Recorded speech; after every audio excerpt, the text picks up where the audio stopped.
Good afternoon from the BTI Consulting Group, and welcome to our annual webinar, the BTI Market Outlook and Client Service Review for 2018. I'm Michael Reinowesser, President and Founder of the BTI Consulting Group. I will be joined today by Jennifer Dizzo. I will be presenting the webinar today and talking to you. Jennifer has the much more difficult job of fielding your questions as we go through. You've seen on the previous slides how to answer your questions, ask your questions in the chat box on your screen, and we will look forward to a interactive session this afternoon. We're broadcasting from our offices just outside of Boston today, and it is a beautiful day, and we've got people from all over the world joining us, about 16 different countries at last count. We've got just over 1,600 people joining us today, so that's a new record for our webinars. And this is the 10th year we have been presenting these webinars, so we certainly appreciate everyone's support. As we think about 2018, we couldn't help but think about this individual. His name is Qi Jia. He is the ranking grandmaster of the game Go. For those of you not familiar with the game of Go, it is a fairly simple, in terms of approach, game where your goal is to capture as absolutely much territory as you can from your opponent and keep it away from your opponent. Ultimately, the winner captures the most amount of territory on the board. Now, this is a very complicated game, although it looks very simple. If you think of a game of chess, it's got somewhere around 61 opening moves. There are more than 300 opening moves in the game of Go. The game of Go has no end. There's no predetermined end to the game. It is the players who decide when the game, in fact, is over. This, we think, translates into where the legal industry is today and may be for quite some time. Right now, there's a big battle for who's going to get what share, but not just what share, because share really stands for clients. So who's getting which clients, who can keep them, and the game doesn't end. It's going to keep going on and on and on, and the winner ultimately will be determined when everyone looks around and sees who the winners are, but that's probably in most industries doesn't really happen, as we've seen. So it's going to be an instructive lesson for us as we go through. Now, before we jump into the details of today's webinar, it's important to understand that last year, the Google artificial intelligence program or computer called AlphaGo beat the ranking world grandmaster at the game of Go.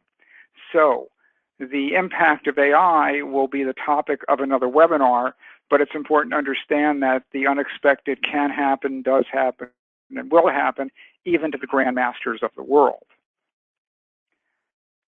So talking and thinking about market share, what it means for law firms, what it means for the legal industry, we're going to start with an analysis of the strategic performance of law firms, where we've gone through and we have looked actually over about a 15 to 20 year period. We're only measuring the last 3 years here, as you see it on your chart. If you look at it, what we've done is we've taken about 200 law firms and analyzed them according to 2 key metrics. The first metric is going to be their growth. And that growth we track along this axis right along here, with the higher on the chart being the higher growth. You can see the upper boundary is 15%, and the lower boundary is shrinking at about 5%. When we took that and we kind of looked at the average for all these law firms, we were able to see different areas and whether or not they were gaining share. And the way we do that is by comparing them to this line right here. This line right here is the amount of spending that corporate counsel or large corporations are spending on legal services in total. And anyone that is growing faster than clients are increasing their spending is gaining share, because their growth is greater than the new money coming into the market. This is true even when there's no money. In fact, if there's no money coming in and you're still growing, you're clearly taking those dollars and those share and those clients from someone.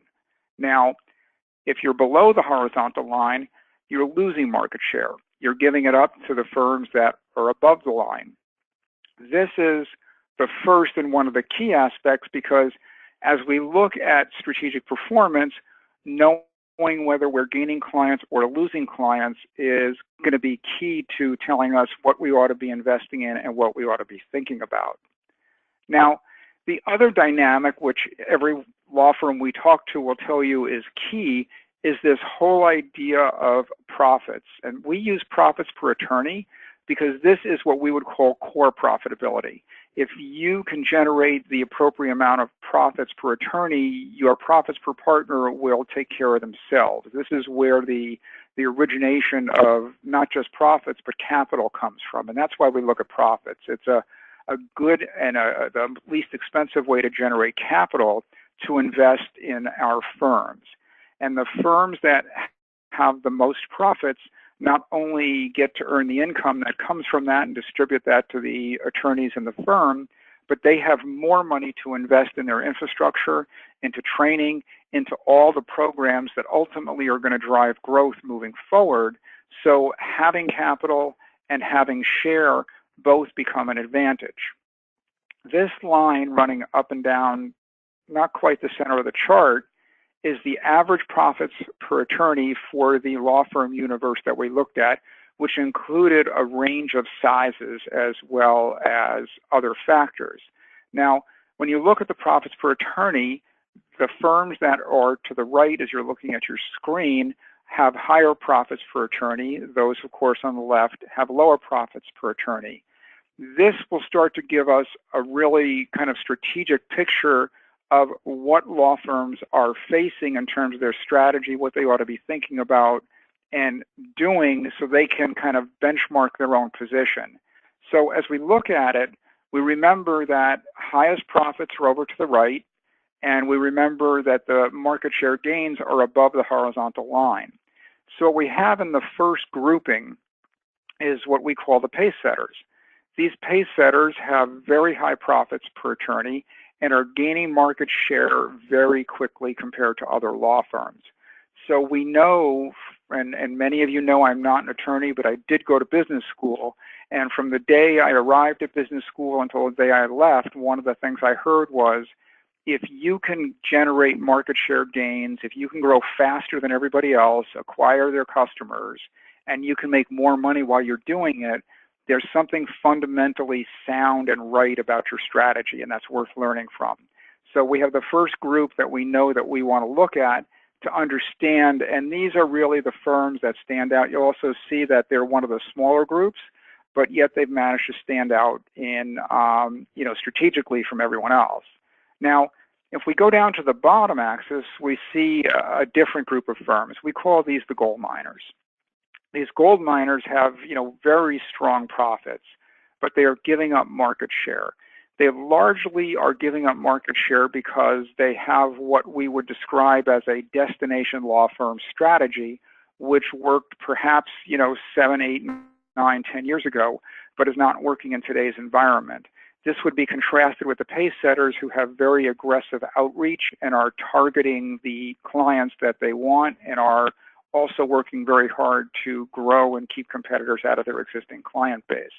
Now, some of the gold miners have some very prestigious names.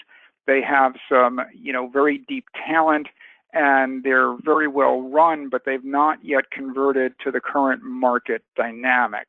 So as we see the gold miners, we look, ultimately the gold miners will likely change their strategy, and then, over the last even 5 years, some of them have become pace setters, but many of them have been involved in mergers as well.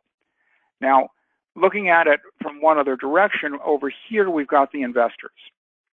These investors, you can see, are growing at pretty much close to the same rate as the pace setters, but they don't have the profits. And one of the reasons they don't have the profits is that they are investing in the programs and the tools and the strategies to be able to get them over here to be a pace setter. That's ultimately their goal. And if we go back 5, 6, 7 years, we're going to find a number of the investors and the growth engines which are using the same kind of strategy now are pace setters today. So this clearly does work if executed well. Now, these are the firms that are gaining share, and if you're a pace setter, you're a little bit worried about the investors, you're worried about everybody, but you're mainly looking at your own kind of strategic positioning. But one group, kind of really needs to take a deep look at themselves, and this is the followers. You can see they have lower profits, they are giving up clients, they're losing share faster than everybody else. And this is a place where, one would look and say, okay, how do I really expedite my growth? How do I change what I'm doing? Because it's clearly not putting us in a position to be able to, have clients on a long-term sustainable basis. We can show you mathematically that it takes somewhere between 1 and 3 years for market share losses to turn into actual client losses. And they come fairly subtly. Unless you're doing detailed tracking of your top 100 or 200 clients, then you're unlikely to pick this up unless there's some kind of major blow up with an existing client. Now, just as we look at this, it's important to understand we took a 3-year perspective, so we don't take a 1-year perspective. This is just 3 years. We take day 1 and we take year 3, day 365. We're not interested in anything that happened in between. All we're interested in is what we would call the net growth. If you had a merger in there, we correct for that by including the 3 years. If you had an unusual event, we correct for that by having 3 years. We're only looking at sustainable growth, and we're only looking at the 3-year average of the attorney's profits per attorney, so we know that these performances are sustainable. So there are things to learn from the pace setters, the investors, and virtually every group on here, but we'll be talking about those as we go through today. Now, for those of you that read today's blog post or haven't read it yet, one of the things we promised to do is talk about who the pace setters are, and we're going to talk about what they're doing and then translate that into client service. So if you look, this is a representative list of the firms that are in the pace setter group. And it's important to see a couple of different things. The first is you can see some global, very large firms and names that we all know. You can see that there are other firms, whether they be Buckley Sandler, whether they be Goulston Stores. They are smaller firms. They are not the size and scale of the global firms. And the purpose in pointing this out is that if you go through each firm, you'll find, for example, Choate is a single office firm based here in Boston. You can be a smaller firm, you can be a global firm, you can be a firm, Fenwick and West is a smaller firm. You can be virtually any size as long as you have the right strategy. If you look at the firms on here, they'll stand out for 2 things. You need the right strategy. Many of them, especially the smaller firms, have strong industry presences. So they've invested a lot, both formally and informally, in finding a way to differentiate themselves. And they all are ranked strong in client service, not just good, but strong. Many of them are the world-class level or very close to that, and they have been for quite some time and have been improving. That's just some of the things we'll see in the pace setter group. When you move to the gainers, who are the others that have higher profitability and have higher gains in market share, you see the same pattern. You see global firms, you see smaller firms, you see regionally oriented firms, you see industry oriented firms. The point is that size has not yet gotten us to the point where you are excluded from executing a strategy or excluded from executing a particular market share dynamic. So if I were looking at this and I'm virtually any sized firm, I would be reasonably encouraged, because adopting the right strategy still is more important than having size and scale. That's not always going to be true, but it's true today. It's true for the foreseeable future. And that's one of the things that's going to be a kind of a guidepost for every law firm as we move forward. Now, we also wanted to show how this has changed. When we went back to the 3 years ending 2013, there's a few things that really kind of jumped out at us. The first is the number of pace setters got a little bit smaller, but they're also gaining share at a higher rate than they were in 2013, and they also have increased their profitability. That's pretty interesting considering that we've just come through basically 5 years of no growth. So if these pace setters can really, improve their performance, not just to gain share, but to improve it over from 2013 in a difficult market, they're doing things that work. They know that at this point and are looking to invest in those strategies.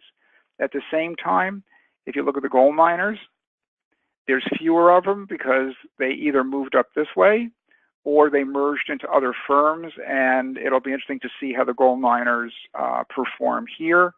You can see the investors have increased their growth rate. The group's gotten a little bit smaller, and the group that's gotten bigger is the followers. So you've got, somewhere right around half of all law firms giving up share and looking at another group that are, not unlike the game of Go. At the end of the day, we need to have the territory, the clients, to drive our success and maintain our leadership, because ultimately leadership is going to drive us forward. So when we look at the marketplace, where are we going to be? Where are we going to head would be the strategic questions that law firms will be well served asking themselves. And for the pace setters, it's going to be how do they get even better? How do they protect themselves against the investors? And we're going to talk about some of those strategies so that all law firms can see that these are strategies that can be adopted. There's nothing precluding execution of these strategies except the will and the decision-making power to do so and adopt these based on your existing strengths and making sure you have the resources to do that. Now, the pace setters were impressive because their growth came in, roughly this time period that we were looking at right here, where we saw very little growth in outside counsel spending. Now, this goes all the way back to 2001 and comes forward and projects into 2018 through the end of 2018. And the big change really is in how clients have been spending their outside counsel budget. This bottom half of each bar is the spending on outside counsel. So as we all know, and we've talked about here and many other places, the market has been flat. Clients have been largely bringing work in-house. But all that changed in 2016 and 2017 and will change more in 2018. You can see the increase from 2016 to 2018 is just over $3 billion. It's about $3.1 billion. That is enough to, drive growth, to drive organic growth, and that's the first time we've seen that going back, almost 9 or 10 years. So this is a real opportunity to go out and get new incremental dollars that weren't necessarily in the marketplace before, and yet is another change in how the market keeps changing and redefining itself, and the importance to have a strategy that can anticipate and accommodate, as opposed to having a strategy that one would react to the marketplace, because you're going to find yourself somewhat behind. Now, this growth, going back to the game of Go, is coming for basically one reason and one reason only, and that would be this idea of complexity. Go is considered the most complex game in the world, yet here are law firms, here are clients facing the most complexity that they have faced in certainly their memory, if ever. Clients are, seeing a stream, an unending stream of complexity, not just in litigation, but in their M&A and their regulatory strategies. And we're going to go through some of the individual practices. But clients have reached the point where they believe that the varied resources and the change in resources that they need to deal with these complex issues is better served by going to outside law firms than going in-house, because they can't staff up, they can't scale, they can't bring in and switch out resources nearly as quickly as a law firm can. Hopefully they're thinking that their law firms bring a certain amount of experience that they don't have and can't accumulate. So that combination makes a powerful economic argument to go and start spending that money on outside law firms instead of bringing it in-house. Hence the change that we have, and why clients have all of a sudden and somewhat seemingly abruptly have decided to spend the money with law firms. Now, when we look at where that money is going to go and exactly how much is coming in, what we've done, as we have for the last about 14 years, is broken down the key practice areas in terms of how the law firms look at the world and how clients look at the world. The two things I'd like to point out here really are, if we look, the zero growth line is here. So if you look, there's very few practices that aren't going to show some kind of growth. The overall growth, when you put the composite together, is about 3.2%, but you've got practices that are growing at 5, 6, 7, even 8%. So you've got some real growth that, again, we haven't seen in quite some time. This is a real opportunity, except what's going to be different from this growth than growth that we saw in the 2004 to 2006 timeframe. In 2004 to 2006, clients were worried about getting and bringing capacity on board. Now clients are much more selective in who they want to bring on board. And we're going to talk about that a little bit more when we get into the Client Service 30 part of today's webinar. But this is no longer the, if I'm there, clients will send the money to us market. Clients are highly selective. They know exactly, in many cases, 3 to 4 months in advance of any matter who they want to hire. So again, the idea of strategy, clients, and market share plays itself in to this particular market and how clients are selecting their law firms. I'd like to talk about a couple of the practices because they each bring different dynamics. IP litigation is slated for one of the highest growth of 2018. The main driver here is that roughly 30 to 35% of more companies expect to be party to IP litigation than in the 2016-2017 timeframe. So this is mainly new clients, clients that don't have an IP litigation matter now, which means in terms of how you're going to go about getting this market, understanding if these clients, if these companies are your clients, and making sure that the ones that aren't know that you bring the authority, that you bring the insight, that and the business understanding as well as the IP understanding to be able to get these law firms to find you in the selection of the law firm process. If we look at M&A, M&A has just been, a very, very, attractive market. We see large deals that are being developed and talked about. We see some being executed. And at the same time, what you've got is a middle market M&A, which is just white hot. It's been, extremely strong for going on about 5 years now. The number of large companies, both based inside and outside the United States, are, that want to acquire product lines, and they want to acquire technology and fill their technology gaps, and they want to acquire sales channels and other advantages of acquiring and plugging into their company to drive growth is nothing short of phenomenal.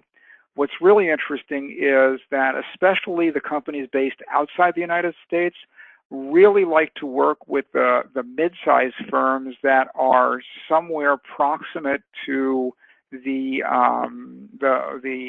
firms or companies that they want to acquire. They expect to get some regional knowledge, and they expect to get some understanding of the targets they want to acquire in the different areas. So that can be a real plus. And we see a number of middle, size firms that are really doing well in the M&A market by cultivating these clients that want to acquire in the United States. For the larger M&A, this is becoming more and more strategic. Clients are demanding more understanding of the business risks as they have to report it to the board, and continues to be, a very robust, if not selective, marketplace. Regulatory kind of surprises a lot of people when they see it.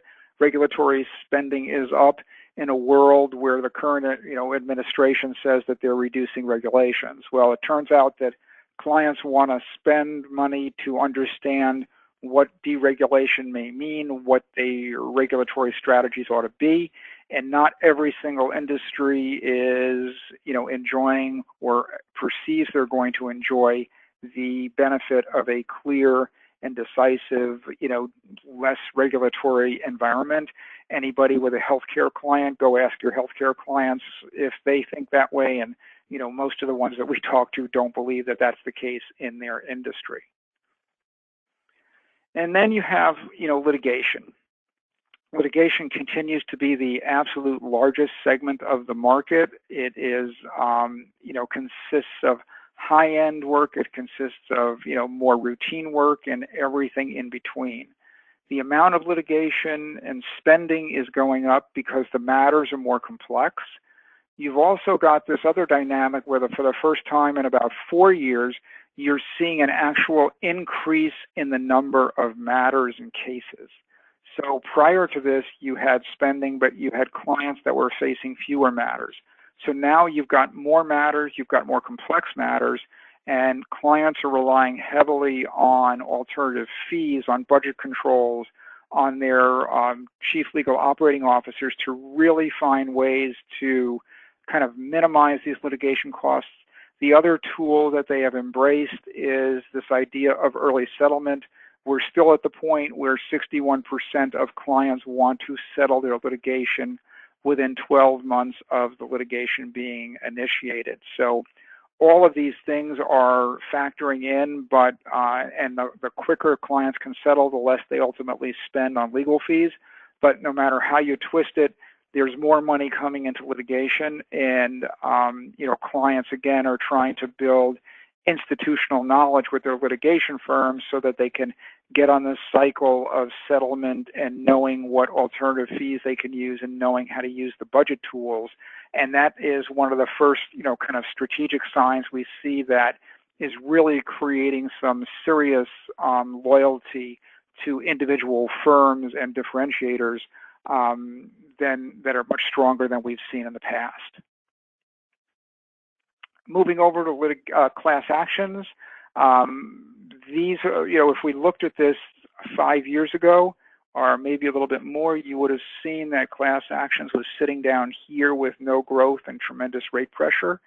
And now they're up there, one of the faster growing, and they've got really, much stronger rates than they have in the past. The class actions, if you talk to clients, that there's more of them, and they're creating bigger exposure. When we first started doing this research, going back, 15 years, you would hear exposure, financial exposure, in the tens of millions and the hundreds of millions, maybe occasionally $1 billion. Now we're hearing numbers like 30, 40, $50 billion on a regular and routine basis. So whenever you have larger financial exposure, you have, complexity driving that, you have higher fees, you have more complex cases, and clients will tell you that the level of creativity of the plaintiff's bar continues to increase, and there are new and different class actions that clients would have never dreamed of just, say, 5 years ago. And then finally, what I'd like to talk about is labor and employment.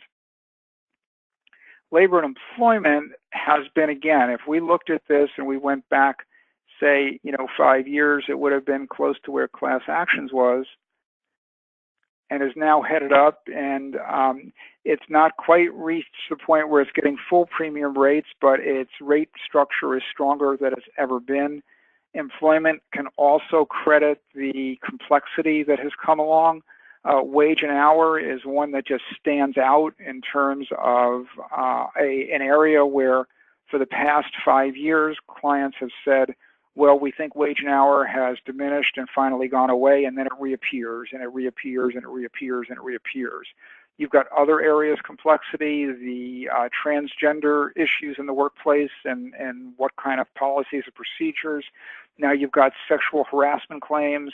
If you're a general counsel, you're facing all these areas where there is little definition, there's big exposure, and they will all tell you not only is it big exposure, it's big publicity as well.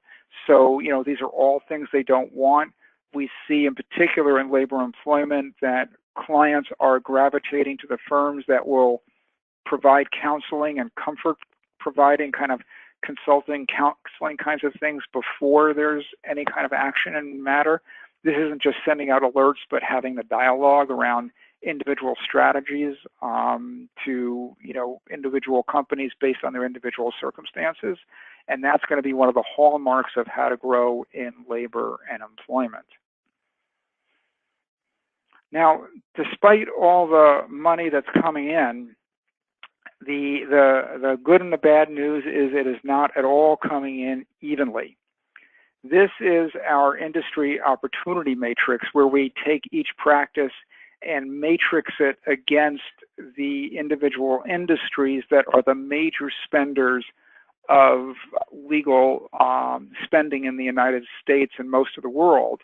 And you can see the green. If you look for the green areas, the green is where you'll see the top growth prospects. Not only will you see growth, but you will also see higher rates that go with that. The gray is what we would call, going to grow with the marketplace. It's probably not going to shrink. There'll be a little bit more rate pressure. And the blue is where, that's going to be tougher. There's less of a need. There's going to be a lot more rate pressure. So, there's one of two ways to look at this. Strategically, I want to be where the green is. That doesn't mean you abandon the gray and you abandon those clients. It means that, strategically, if I'm looking for opportunity and if I'm looking to help clients with their deepest and most vexing problems, that's where the green boxes are.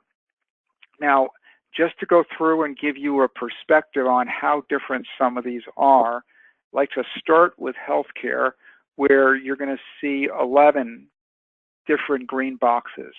They have needs almost everywhere, and we expect this to continue as well. You'll notice that there's absolutely no blue boxes in here.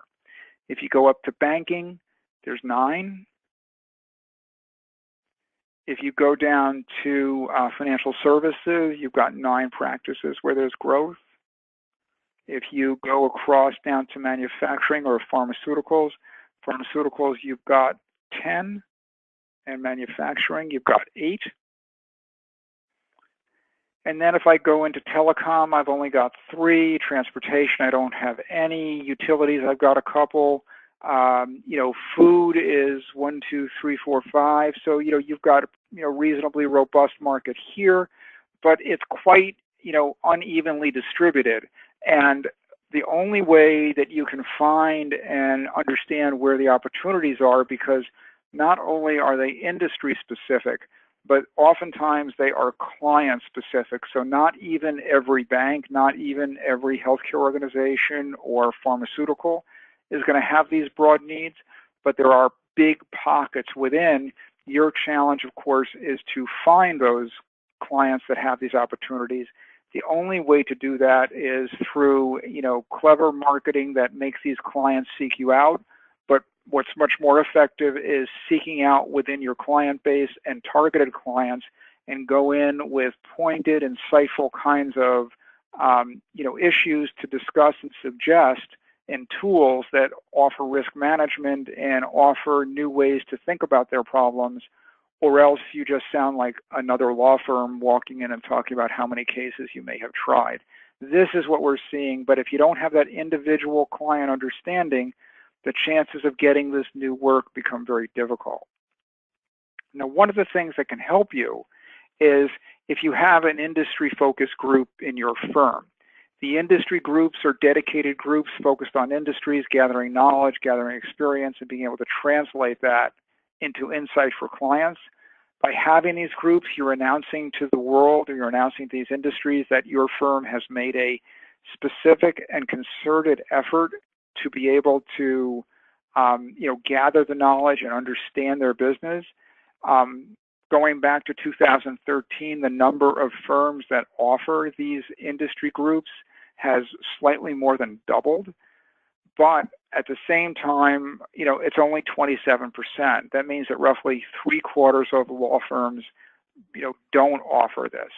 So immediately, we know that these 27% of law firms have somehow differentiated themselves. They have sent a message to a group of clients, usually in a larger spending category than other clients, saying, hey, look, we understand your business. We've made the investment to understand your business. We bring insight that others don't bring. And that's the kind of thing that makes clients seek you out, especially when there's so relatively few law firms that offer this kind of insight and expertise. So this can be a real advantage. We expect this number probably to increase. We don't expect it to double again in the next 3 years, but we do expect it to increase. And the firms that, will be able to leverage these strategies will do very well, as we just saw from the industry matrix, because that's where the real, opportunity to capture clients and capture share and capture territory is. Now, not only is understanding the client's business something that helps you get, clients to think about you in a different way, clients also see understanding the client's business, your client's business, as the single biggest differentiator that there is. These are BTI's 17 activities that kind of drive and define what clients are looking for. What we did is, each year we go out, we ask clients what is, how important each of these activities is, and then how much it differentiates one law firm from another as they're evaluating their performance and their client service. The importance is down along this axis, the more important ones being over to the right.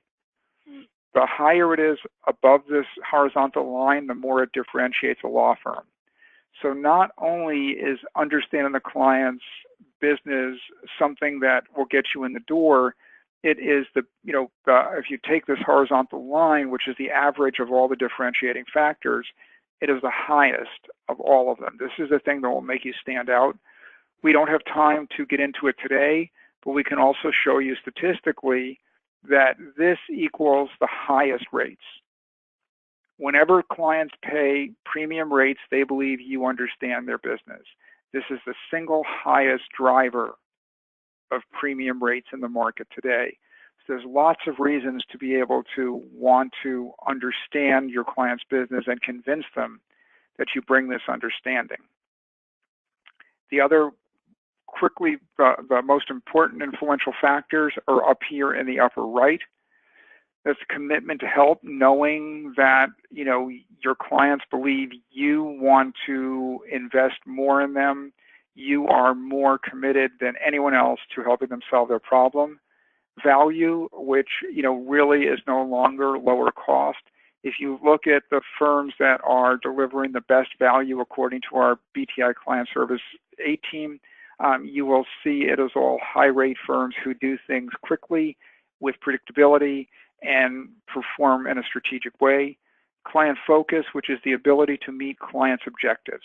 This is key in today's marketplace because you have so much complexity that the idea of client focus is that clients want you to meet their targeted objective.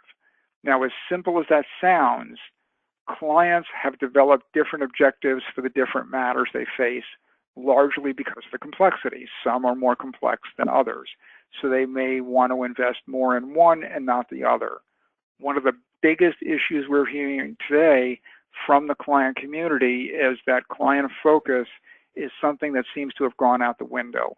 Law firms, if they say want to come in and they want to litigate, they don't want to settle, or even if they do want to settle, they spend too much time in the client's mind trying to find ways to litigate the matter.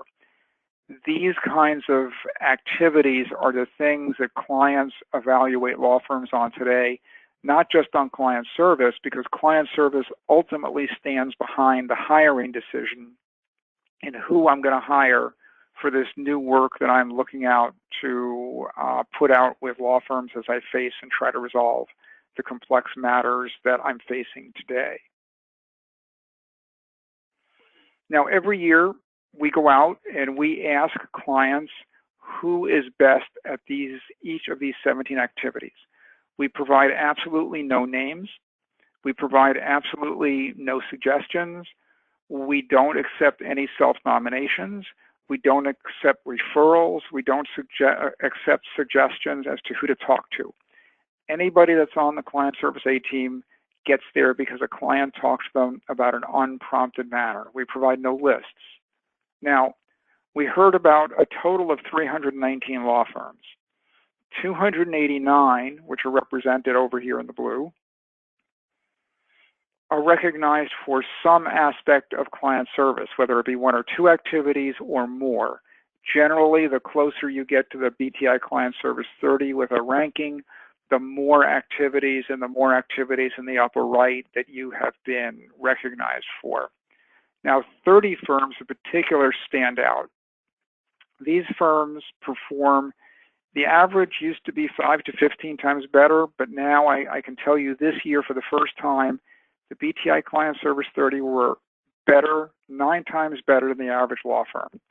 We think this is significant because much like the pace setters improve their performance, as we saw earlier in the presentation, but these firms, many of whom are pace setters, many of whom are gainers and investors, also are improving their client service and distancing themselves from other firms. So we're starting to see a few gaps emerge, which would kind of want to make other law firms create some urgency to close these gaps before they develop into something that's going to be a lot more difficult to close at a future date. So this is the 2018 BTI Client Service 30, the law firms that clients say deliver the absolute best client service. You can see there's, if you look at the firms, you've got, for the first time, mainly larger firms on here. For those of you that saw the webinar last year or have the report, and actually for the last 5 years, there's always been at least 3 or 4 firms that have, between 80 and 400 attorneys. Now that list is skewing bigger a little bit. It's not skewing bigger because of necessarily that they're bigger. They're skewing better because they are investing more in client service. We discussed this last year, and we see it again this year. They keep investing and improving their client service. There's at least, 5 or 6 high performers who just said, I don't care how good we are. If we're not getting better, then it doesn't matter how good we are because clients are always expecting something more. Now, there's a few things that are worth pointing out on here. Jones Day is number 1. This is their 10th year at number 1. They've never been below number 4. If we look at Jones Day, if we look at Sidley, and if we look at Morgan Lewis, we've published this analysis and this survey for 17 years, and these are the only 3 firms that have been on here all 17 years.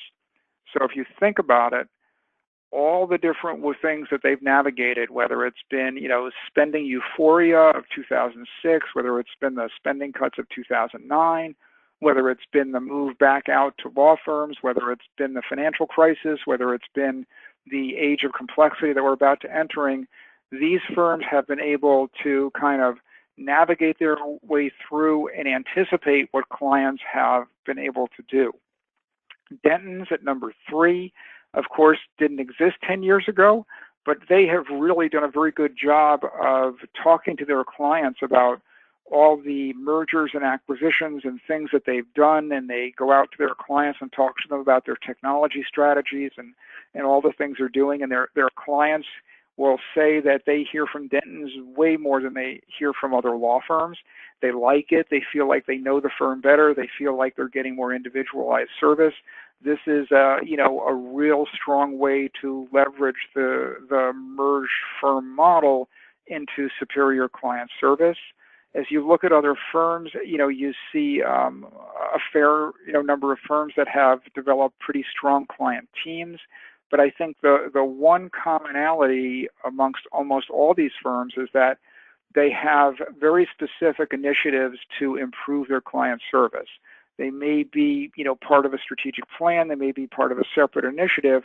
But what they do really is they are, standing apart and saying, this is important as anything else that we do. It's not a secondary activity. It's not the activity of the year. It's not the activity of the day. And more times than not, there is somebody that's accountable for client service performance. So all these things are driving the BTI Client Service 30 to be at the top of the client service game. To get very specific about some things that we've seen within the BTI Client Service 30, and also many of whom are the pace setters. First, we've already talked about the fact that they have somebody that's accountable, which is key. The more you have accountability, the better you have your performance. But really, this commitment to improving the program is really different than everybody else. It's not just we're going to have good client service or great client service. It's always going to be getting better. Always, always, always. You can't get better unless you have client feedback, unless you have client teams, unless you have industry groups, which you'll find at most of these firms. You also can't have an industry group really without client feedback, and you can't have client teams without client feedback. So it all really comes back to that. And then finally, you can read all these when we distribute the deck, but the one thing I want to point out is training. It's not just someone standing up and saying, we need to do this, this is important. It's not having, webinars, it's not having, meetings about it. It is training. And, many of these firms we're starting to see training for partners, training for associates, training for the real rainmakers, training for leadership, because each one plays a different role in improving client service performance. And they're kind of just building it in stronger and stronger into the culture of their firms. That's one of the things that separates them from everybody else. If you want to look a little deeper at the investors, which I think, they're growing rapidly and taking a little different approach in terms of their strategy, what I would point out to you is first, they have not only are they going after their existing clients in a very, very big way, but they're also really the most focused on all these new markets that are developing, fintech, and I'm talking about going beyond Bitcoin. They may be investing in Ethereum, which is the one of the software platforms that they're trying to develop for commerce activities.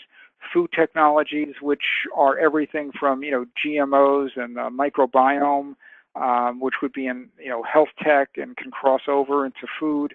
But they're finding all the subsections, whether it be areas of life sciences, whether it be organ growth, whether it be DNA and customized drugs and customized pharmaceuticals. They're taking kind of these niches that they know are going to grow and to large markets, but also introduce them to the largest clients. They give them the kind of cachet and the kind of knowledge that enables them to go in and talk fluently about the future of the kinds of clients they want businesses. So it's a very shrewd move. They have the same increasing commitment to client service. But one of the things I thought was really interesting is the investors are much more aggressive with their thought leadership than the pace setters. The pace setters in some ways are conservative with their thought leadership. They'll issue something about blockchain, or they'll issue something about regulatory impacts of Bitcoin, or they'll issue things that clients expect.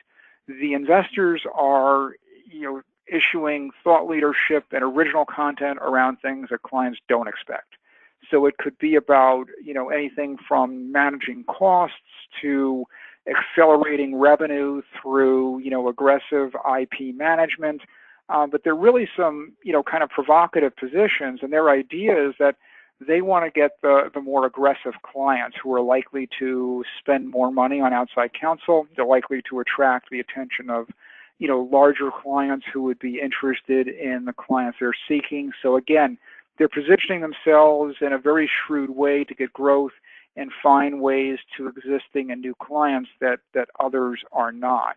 And of course, you can't let this go by without saying that they're conducting large-scale client feedback. In some cases, larger and much larger than the pace setters and the gainers, because they're trying to be more aggressive. Their mission is to find themselves to get over to the pace setters. They know that that's going to help their cause.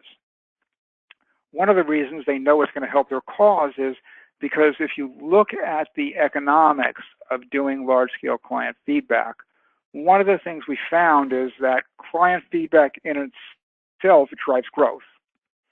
When we looked at the largest relationship at a law firm, and we found it at firms that didn't have client feedback and those that did, the ones that had client feedback, their largest client was roughly 50% larger than the firms that don't. Now, that's just the biggest relationship, but some big relationships, the largest relationship at law firms go to, $40 million, $50 million, $60, $70 million, and those are the ones we could, verify in some way.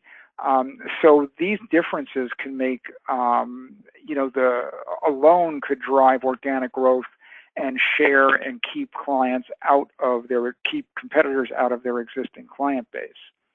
Looking at it at a little broader level, we looked at the size of the top 50 clients at about 160 law firms, and we compared it to the firms who had feedback and the firms that didn't. Those that did had an average of $9 million more per those largest set of clients. Now, I want to emphasize this wasn't just the top largest, 10 or 20 or 30. This is going out to the largest 300 law firms.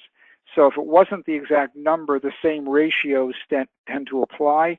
You can get nearly 5 times larger clients through systematic client feedback than using, any other tool. And this is something, again, any law firm can start to implement tomorrow if they wanted to.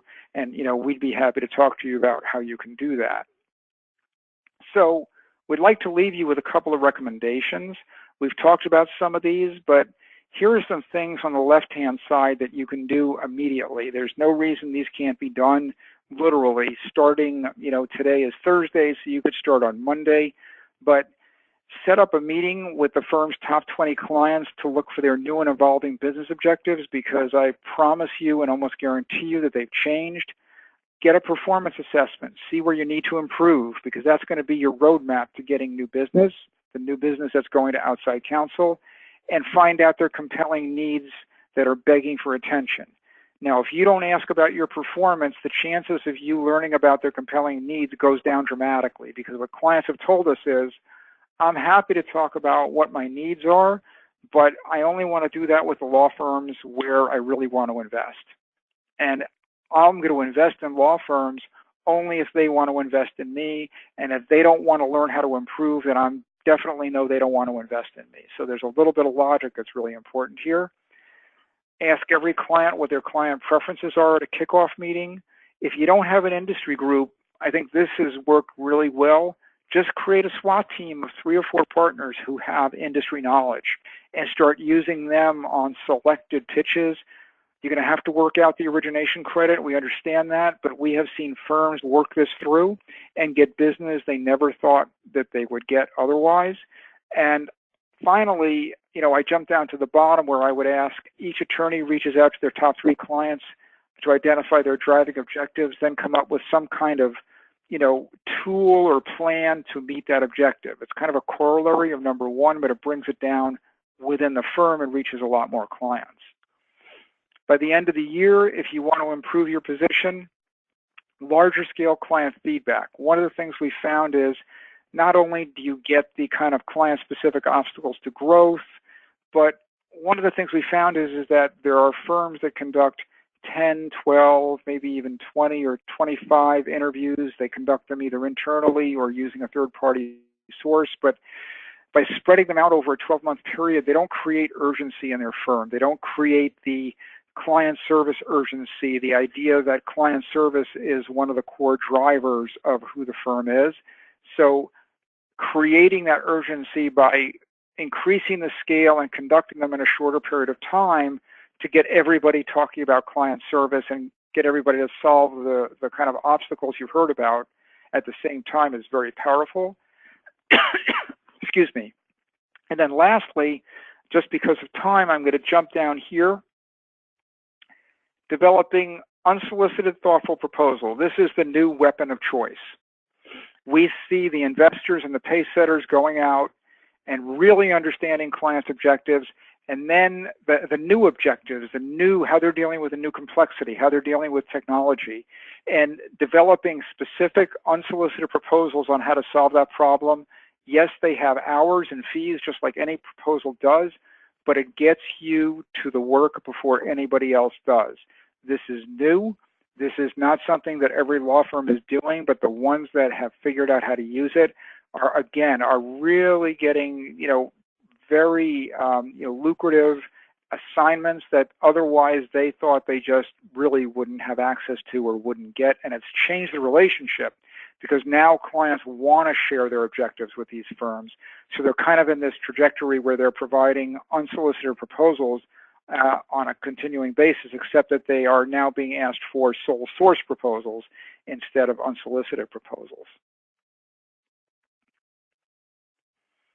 So what we'd like to do is invite you to, ask any questions or ideas. If you'd like to know where your market share position is, which group you're in, if you want to email Jen or myself, we'd be happy to, arrange to provide that to you for the people that are on this webinar. You will be getting a copy of the slides. The recording will be available to you sometime, we're hoping before the end of the day, so we will also send you an email letting you know that that's available. And we would like to thank everybody for joining us this afternoon. Thank you very much.